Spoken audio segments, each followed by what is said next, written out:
कमलनाथ कांग्रेस छोड़ेंगे, कमलनाथ कांग्रेस तोड़ेंगे, कमलनाथ कांग्रेस नहीं छोड़ेंगे। सिर्फ 3 वाक्यों की ये कहानी है, लेकिन कमलनाथ पर बहुत बड़ा सस्पेंस है। सज्जन सिंह वर्मा ये कहते हैं कि कमलनाथ आज कांग्रेस नहीं छोड़ेंगे, कमलनाथ परसों कांग्रेस नहीं छोड़ेंगे, लेकिन कमलनाथ कांग्रेस छोड़ेंगे या नहीं, इसे लेकर के भविष्य कुछ भी बता नहीं सकता हूं। लेकिन कमलनाथ के दिल में चल क्या रहा है? अंजलि है मेरे साथ में। अंजलि, पिछले 48 घंटे में कमलनाथ ने इतना सस्पेंस क्यों बना करके रखा है? क्या कांग्रेस छोड़ेंगे या फिर नहीं? कहीं कांग्रेस छोड़ते छोड़ते पर्दे के पीछे कोई डील तो नहीं हो गई? पहले ये कहा जा रहा था कि कांग्रेस कमलनाथ को रिटेन रखने में बहुत सीरियस नहीं है, लेकिन पिछले 2 दिन में काफी हद तक बाजी पलटती हुई नजर आ रही है। क्या करेंगे कमलनाथ? कमलनाथ का सियासी भविष्य क्या है? देखिए, ये तो खुद कमलनाथ ही मुझे लगता है जानते होंगे, लेकिन ये जानकर, ये देखकर अच्छा लगा कि कम से कम कांग्रेस की ओर से एक कोशिश हुई है। जब ये खबर सामने आई थी कि कमलनाथ बीजेपी के साथ जा सकते हैं, तो मेरे ज़हन में बतौर पत्रकार आया था कि कांग्रेस पार्टी मतलब अब तक के अपने सबसे बुरे दौर से गुजर रही है, नॉन सीरियस बहुत ज़्यादा है। एक के बाद एक लंबी फहरिस्त है ऐसे नेताओं की जो कि कांग्रेस को छोड़कर बीजेपी के साथ या फिर अन्य दलों के साथ जा रहे हैं। सवाल ये मेरे ज़हन में आया कि आखिर इतनी नॉन सीरियस क्यों कांग्रेस? भाई, कोई ऐसा कांग्रेस का नेता नहीं है जिसको पड़ी हो कि हमारे बड़े एक से एक दिग्गज नेता। देखिए, तीसरा बेटा अगर इंदिरा गांधी कांग्रेस की बड़ा चेहरा, इंदिरा गांधी से बड़ा कोई नहीं रहा कांग्रेस पार्टी का। इंदिरा गांधी का तीसरा बेटा कमलनाथ को कहा जाता था, और अगर तीसरा बेटा पार्टी छोड़कर जा रहा था तो फिर मेरे ज़हन में यही आ रहा था कि आखिर क्यों कोशिशें नहीं हो रही हैं। लेकिन अब खबर आई कि राहुल गांधी ने खुद उनके साथ बातचीत की है। 40-45 साल का जो समय कमलनाथ ने कांग्रेस पार्टी में बिताया है, उसको उन्होंने याद दिलाया है। और अच्छी बात है अगर कोशिश हुई है तो। और मुझे लगता है कमलनाथ भी बहुत बड़ा चेहरा मध्य प्रदेश का है। एक पहला झटका ज्योतिरादित्य सिंधिया के जाने के बाद पहले ही लग चुका था। अगर कमलनाथ भी चले जाते तो सिर्फ दिग्विजय सिंह मध्य प्रदेश में बचते, और उनका भी अब बहुत बड़ा कोई कद ऐसा रहा नहीं है। तो फिर अगर वो रहते हैं कांग्रेस पार्टी में ही तो ये कांग्रेस के लिए अच्छी बात होगी। हालांकि विधानसभा चुनाव के जो नतीजे रहे उसमें बहुत कम सीटें, जो आकलन था, जो अनुमान था, उससे कई कम सीटें मध्य प्रदेश विधानसभा चुनावों में कांग्रेस की आई। ऐसे में अगर लोकसभा चुनावों, चूंकि 29 सीटें हैं लोकसभा की मध्य प्रदेश में, और 28 सीटें 19 में बीजेपी के पास गई थी, सिर्फ एक सीट नकुलनाथ के पास कांग्रेस से गई थी। अगर कमलनाथ और उनके बेटे बीजेपी में चले जाते तो वो एक सीट भी शायद चली जाती। तो ये अच्छी बात है। अब देखना होगा फैसला कमलनाथ क्या लेते हैं, बीजेपी के साथ वो जाते हैं। ये तो ज़रूर है, हम सब जानते हैं कि राजनीति में जिसको जहाँ अपना फ़ायदा दिखता है वो वहीं पर जाता है। लेकिन ज़रूर मुझे लगता है कि अभी कमलनाथ को कांग्रेस में ही रहना चाहिए, चूँकि शुरुआत ही उन्होंने कांग्रेस से की है। लेकिन विभूति जी, क्या कमलनाथ का उतना रेलेवेंस अब है? क्योंकि नो डाउट भाई छिंदवाड़ा से आते हैं और कहते हैं कि मालवा जोन, मालवा रीजन में कमलनाथ की अच्छी खासी चलती है। जीतू पटवारी को प्रदेश अध्यक्ष बनाया गया, तवज्जो मिली नहीं कमलनाथ को, और नकुलनाथ को भी इतनी इंपॉर्टेंस नहीं मिली। क्या कमलनाथ का जनाधार अभी भी उतना मजबूत है? मैं ये सवाल क्यों कर रहा हूँ, समझने की जरूरत है। आपको पहले तो सरकार बनवाई गई, सरकार आप संभाल नहीं सके, ज्योतिरादित्य सिंधिया आपसे संभले नहीं। फिर आपको चेहरा बनाया गया, आप इलेक्शन जिता नहीं पाए। नकुलनाथ को ठीक है, उन्हें टिकट भी दिया गया, नकुलनाथ को भी सपोर्ट शुरू में किया गया था, बात की बात वो अलग है। लेकिन क्या वाकई इतना जनाधार अभी बचा है कमलनाथ का? देखिए, जहाँ तक सरकार बदलने की कवायद है तो ये आपने देखा है कि कर्नाटक में भी हुआ, महाराष्ट्र में भी हुआ, ठीक है, और मध्य प्रदेश में भी हुआ था। तो इस पे आप किसी व्यक्ति के ऊपर इस तरह से नहीं कह सकते हैं। लेकिन देखिए, अगर दिग्विजय सिंह का जनाधार है तो कमलनाथ का भी है। सवाल ये है कि जो चर्चा हो रही है कि नकुलनाथ को शायद लोकसभा का टिकट दे देगी कांग्रेस, ठीक है।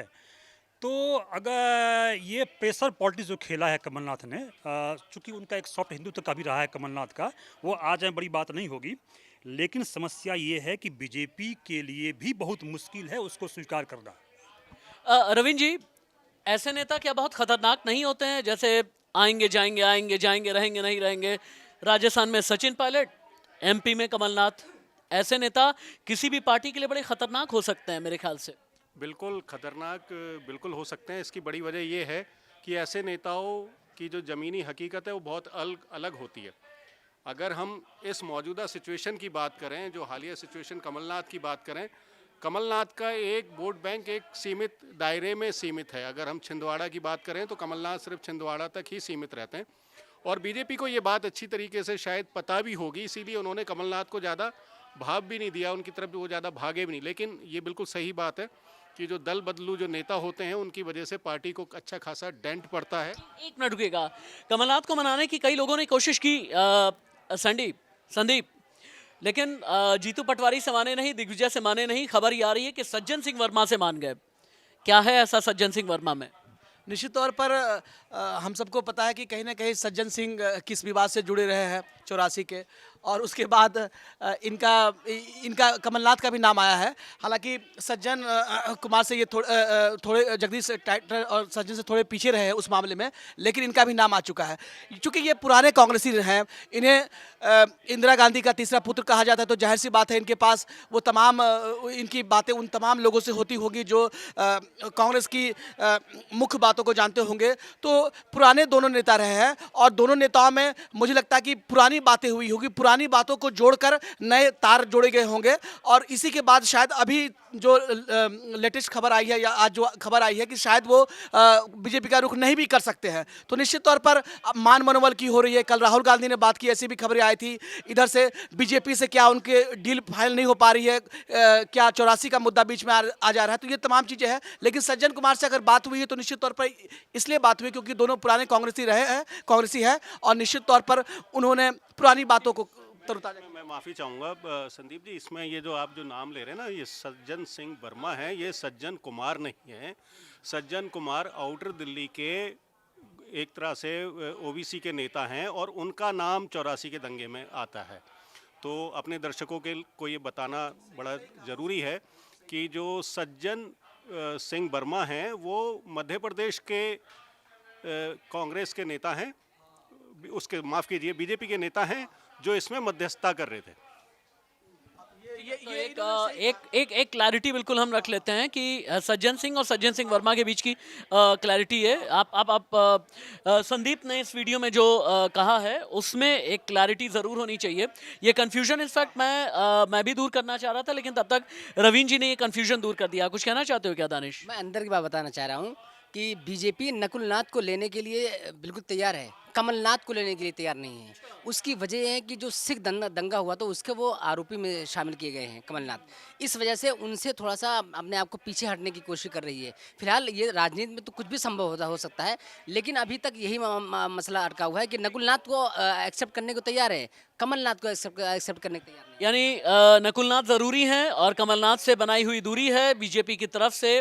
पर्दे के पीछे की ये कहानी है जो अभी दानिश बता रहे थे। कमलनाथ रहेंगे, जाएंगे, बीजेपी में जाएंगे या फिर नहीं, कमलनाथ ने इतना खेला क्यों किया, कमलनाथ क्यों बार बार इस तरह का नैरेटिव सेट कर रहे हैं कि वो चले जाएंगे, फिर उसके बाद ये कि किसी भी तरह से मान जाएंगे। ये एक बहुत बड़ा सवाल है। अब सवाल एक और भी बड़ा है कि कमलनाथ का अगला कदम क्या होने वाला है। नमस्ते।